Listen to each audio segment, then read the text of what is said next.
canned goods on the shelf is eventually an empty shelf. So that's a clip from a TV show called Doomsday Preppers that I was on about 10 years ago, somewhere around there. And they had me on the show. When I talked to the producers, they said, well, this season we're trying to be more educational. I was like, okay, that's good. I like to educate people. And I should have known better, because I'm talking to them and they're asking me what my preps were. I don't consider myself a hardcore prepper. Honestly, if there's some sort of atomic catastrophe, I'm going to be out there trying to catch the bombs, because I don't want to live through that. But in the meantime, I do like to know where my food comes from. And in order to do that, I need to have really good relationships with the people that produce food, or I need to produce it myself. And I've been raising rabbits now since 2009, but I've been in animal husbandry since I was, since I was born in Wisconsin, really.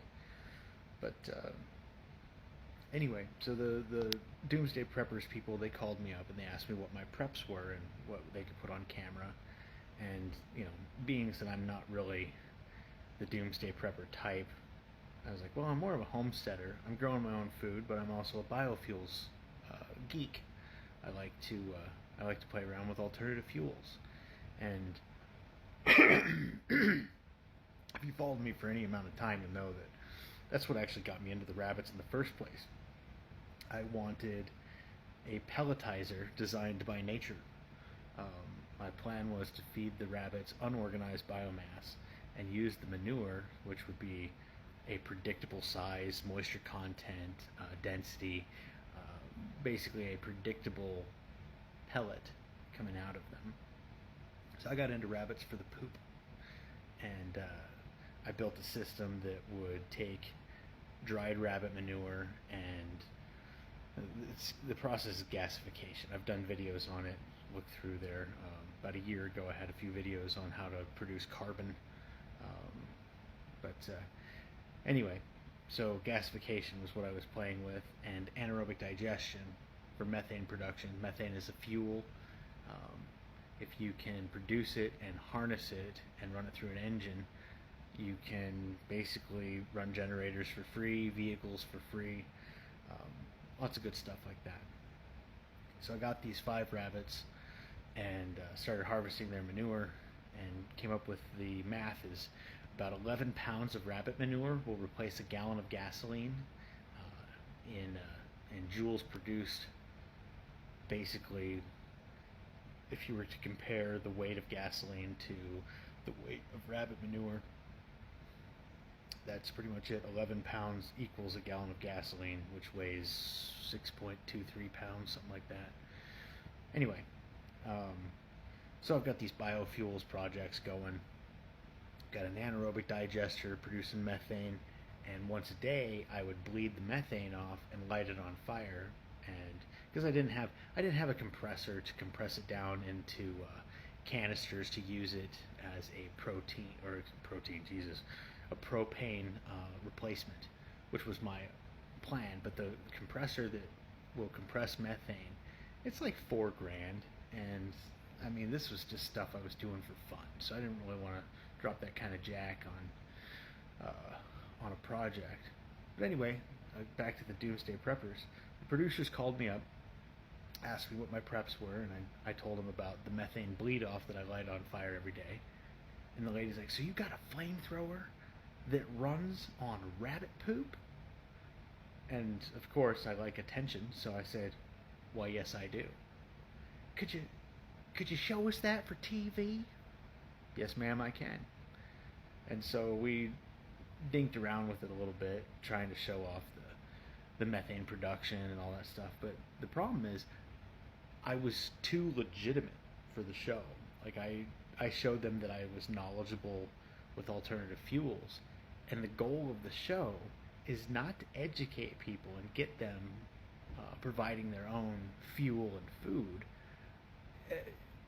They want their audience to be able to laugh at these people that are preparing for doomsday.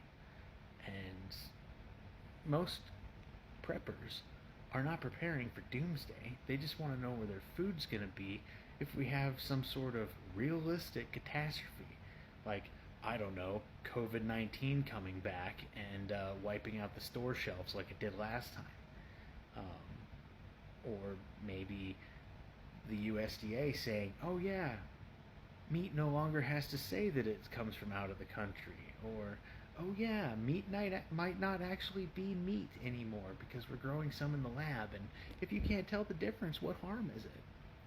I mean, all that stuff's coming down the pike, and yeah, I know I sound like a crazy conspiracy theorist, and maybe I am, but, I mean, these are the kinds of things, I want to know what my food is. I want to know how it was treated, I want to know that I'm not contributing to the abuse of animals.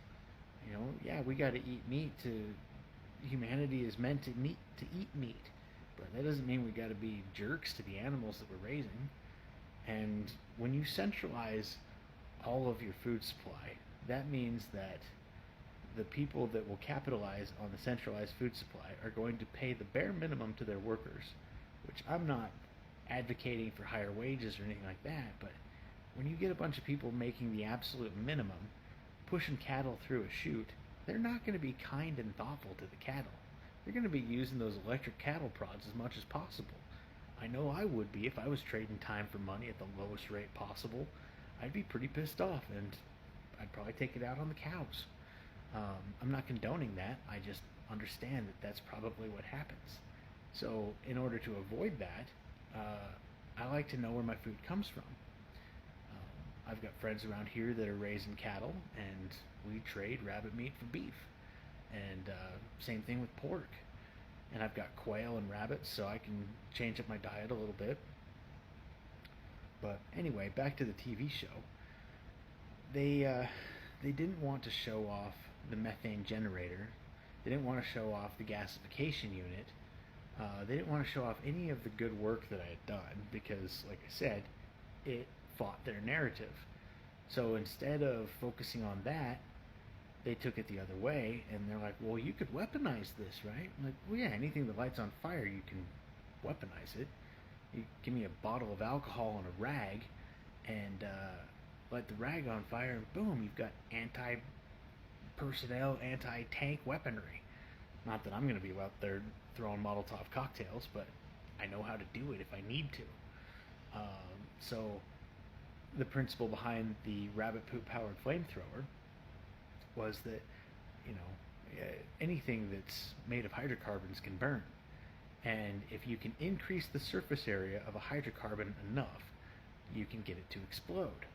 Like gasoline. If you put gasoline in a cup and you light the top on fire, it's just going to sit there and burn.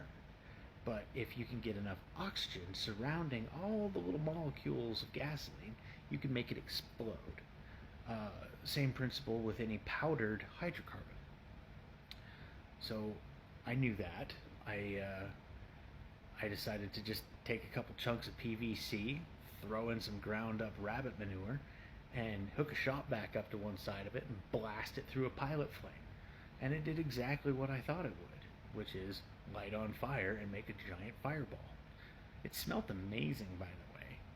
Just kidding, it actually smelled like burning poop, because coincidentally, it was. A little bit of TV magic, though. We ran out of poop after 2 shots, and I went and bought a 20-pound bag of flour. And flour works in that system perfectly. So that's what we used in most of the shots. If you look at in the episode, you'll see white powder on my arms and on my shirt, and that's what it was the flour. But anyway, I just thought I'd give you guys the heads up, the behind the scenes of Doomsday Preppers.